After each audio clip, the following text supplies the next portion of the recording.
জুলাই স্মরণে বিপিএল এর মাস্কট ডানা ৩৬। দেশ জুড়ে শুরু হচ্ছে তারুণ্যের উৎসব।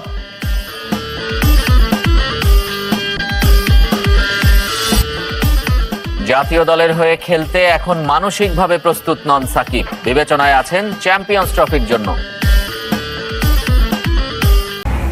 হোয়াইট ওয়াশের মিশনে সোমবার আয়ারল্যান্ডে মুখোমুখি হবে বাংলাদেশ নারী ক্রিকেট দল। সরাসরি বিশ্বকাপে খেলতে সামর্থ্যের সেরাটা দিতে প্রস্তুত টাইগ্রেস। এক মাসের কম সময় বাকি থাকলেও এখনো বিপিএল এর পার্টিসিপেশন মানি পরিশোধ করেনি একাধিক ফ্র্যাঞ্চাইজি। মালিকদের পরিচয় নিয়েও আছে বিতর্ক। সাকিব ইস্যুতে চাপে বোর্ড। বিপিএল কে কেন্দ্র করে শুরু হচ্ছে তারুণ্যের উৎসব। তারই লোগো উন্মোচন অনুষ্ঠানের সাথে বিপিএল এর মাস্কট ডানা ৩৬কেও পরিচয় করিয়ে দেওয়া হয়। জুলাই বিপ্লবকে তুলে ধরবে এই মাস্কট। এসো দেশ বদলাই, পৃথিবী বদলাই, এই স্লোগানে মুখর হবে সারা দেশ। শান্তির প্রতীক পায়রা নতুন বাংলাদেশে নতুন রূপে হাজির বিপিএল এর মাস্কট হয়ে। নাম তার ডানা ৩৬। ছাত্র জনতার সংগ্রাম ছিল ৩৬ দিনের। জন্ম হয়েছে নতুন বাংলাদেশে, তাই তার ৩৬টি পাখা ৩৬ রঙের। এবারই প্রথম বিপিএল এ যুক্ত হচ্ছে মাস্কট। ক্রিকেট উৎসবকে সার্বজনীন করতে সরকার যোগ করেছে তারুণ্যের উৎসব। যে উৎসবে প্রেরণা শহীদ আবু সাইদ, মুগ্ধ, নাফিসরা। তাদের সম্মান জানিয়ে শুরু তারুণ্যের উৎসবের লোগো উন্মোচন আয়োজন। জাতীয় ঐক্য বজায় রেখে দেশ পুনর্গঠন ও রাষ্ট্র সংস্কারে এগিয়ে যাওয়াই এই তারুণ্যের উৎসব 2025-এর অন্যতম উদ্দেশ্য। এই আয়োজন সফল করতে সরাসরি সম্পৃক্ত থাকায় অন্তর্বর্তীকালীন সরকারের মাননীয় প্রধান উপদেষ্টা ডক্টর মোহাম্মদ ইউনূস স্যারকে বিশেষভাবে ধন্যবাদ জানাতে চাই। এসো দেশ বদলাই, পৃথিবী বদলাই। এক দফা দেশ বদলেছে ৫ আগস্ট। সেই বদলে যাবার ধারাবাহিকতা ধরে রেখে বিশ্বকে জানান দেওয়ার আহ্বানে শুরু হচ্ছে তারুণ্যের উৎসব। উপলক্ষ বিপিএল।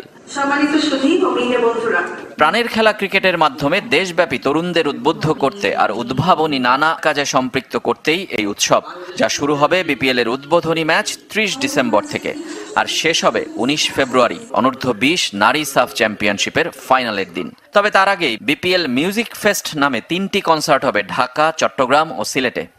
নানা জটিলতায় ওয়েস্ট ইন্ডিজ সিরিজ খেলা হচ্ছে না সাকিব আল হাসানের। মানসিকভাবে প্রস্তুত নন এই অলরাউন্ডার, জানিয়েছেন বোর্ড সভাপতি ফারুক আহমেদ। তবে চ্যাম্পিয়ন্স ট্রফির জন্য বিবেচনায় থাকছেন সাকিব। নারীদের বিপিএল আয়োজনের দাবি গুরুত্বের সাথে নিয়েছেন বোর্ড প্রধান। ব্যাপারটা আসলে আমি খুব বেশি উত্তর দিতে পারি না। এটা আমি ঠিক, আপনি যদি আমাকে বারবার কোশ্চেন করেন, এটা আসলে আমি বিব্রত না। আমি চাই সাকিব আল হাসান খেলুক। সাকিব ইস্যুতে কতটা অসহায় বিসিবির সভাপতি তার কথাতেই স্পষ্ট। দলের খারাপ সময়ে চান থাকুক সাকিব, অথচ বাধা অনেক। উইন্ডিজ সিরিজে থাকছেন না, তবে চ্যাম্পিয়ন্স ট্রফিতে সম্ভাবনা রেখেই দিলেন।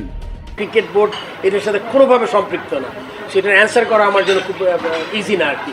সেটা দেখতে হবে আইন শৃঙ্খলা রক্ষাকারী বাহিনী, কোর্ট আছে, যারা আছেন তারা যেখানে আছেন তাদেরই এটা ব্যাপারটা মীমাংসা করতে হবে। এই জিনিসটা ওকে আমরা ওর উপরে ছেড়ে দিয়েছি আমরা, যে ও কি চিন্তা করছে।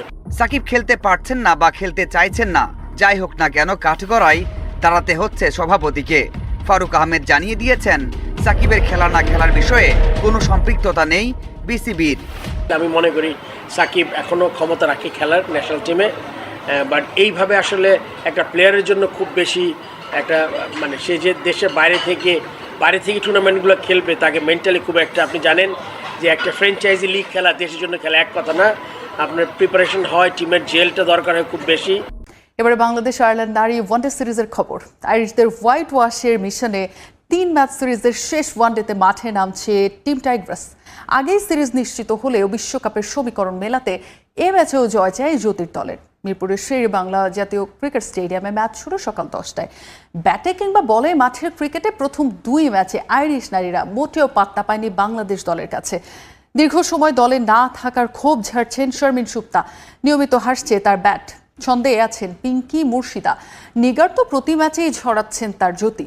তবে সিরিজ জিতলেও ২০ ম্যাচে ১৭ পয়েন্ট নিয়ে নারী চ্যাম্পিয়নশিপের টেবিলের ৮ নম্বরে বাংলাদেশ। সরাসরি বিশ্বকাপে অংশ নিতে তাই এ ম্যাচেও জয়ের কোনো বিকল্প নেই। টানা খেলার মধ্যে থাকায় ম্যাচ ডের আগের দিন ঐচ্ছিক অনুশীলন করেছেন কেবলই একাদশের সুযোগ না পাওয়া ক্রিকেটাররা। অন্যদিকে অন্তত শেষ ম্যাচটা জিতে হোয়াইট ওয়াশ এড়াতে চায়। অনূর্ধ্ব-19 এশিয়া কাপের খবর জানাবো। অনূর্ধ্ব-19 এশিয়া কাপে নেপালকে 5 উইকেটে হারিয়েছে বাংলাদেশ। টানা 2 জয়ে সেমিফাইনালে উঠেছে যুবারা। দুবাইয়ে টস হেরে আগে ব্যাট করে সবকটি উইকেট হারিয়ে 141 রান করে নেপাল। জবাবে ব্যাট করতে নেমে 5 উইকেট হারিয়ে জয় নিশ্চিত করে ফেলে বাংলাদেশ। আগামী মঙ্গলবার তৃতীয় ম্যাচে বর্তমান চ্যাম্পিয়নদের প্রতিপক্ষ গ্রুপের শীর্ষে থাকা শ্রীলঙ্কা। শিরোপা ধরে রাখার মিশনে শুরুতেই আফগানিস্তানকে বড় ব্যবধানে হারিয়ে উড়ন্ত শুরু হয় বাংলাদেশের। দ্বিতীয় ম্যাচেও শুরু থেকে দাপট দেখায় অনূর্ধ্ব-19 দল। দুবাই আন্তর্জাতিক ক্রিকেট স্টেডিয়ামে টস হেরে ব্যাটিংয়ে নামা নেপালকে চাপে রাখে বোলাররা। মাত্র 18 রানেই ভাঙে হিমালয়ের দেশটির উদ্বোধনী জুটি। 4 রানে মায়ান ইয়াদবকে ফিরিয়ে ব্রেক থ্রু আনেন সাদমান। অর্জুন কুমাল, নারেন ভাট্টারাও ব্যর্থ হয়েছেন টাইগার যুবাদের বোলিং তাণ্ডবে। আকাশ ত্রিপাঠী শুরুর ধাক্কা সামাল দেওয়ার চেষ্টা করেন। 59 রানে 4 উইকেট হারানো নেপালের হয়ে এক প্রান্ত আগলে রেখে 77 বলে 43 রান করেন ত্রিপাঠী। ইকবাল হোসেন ইমনের বলে আউট হওয়ার পর কিছুটা আশা জাগিয়েছিলেন উত্তম মাগার। তার 29 রান ছাড়া নেপালের হয়ে আর কেউ দাঁড়াতেই পারেননি। 150 করার আগেই সবকটি উইকেট হারিয়ে নেপাল স্কোর বোর্ডে তোলে 141 রান। বাংলাদেশ অনূর্ধ্ব-19 দলের হয়ে 2টি করে উইকেট নিয়েছেন ফাহাদ, ইকবাল ও রিজান হোসেন। ছোট সংগ্রহ তাড়া করতে নেমে শুরুতেই বাংলাদেশকে হতাশা উপহার দেন ওপেনার কালাম সিদ্দিকী। 0 রানে কালাম বিদায় নিলেও 3-এ নামা অধিনায়ক আজিজুল হাকিম তামিমকে নিয়ে রানের চাকা সচল রাখেন জাওয়াদ। দুজন মিলে 90 রানের জুটি করে দলের জয়ের ভিত গড়ে দেন। 65 বলে 59 রান করে জাওয়াদ আবরার আউট হলেও গেল ম্যাচের সেঞ্চুরিয়ান তামিম মাটি কামড়ে ক্রিজে দায়িত্ব পালন করে যান।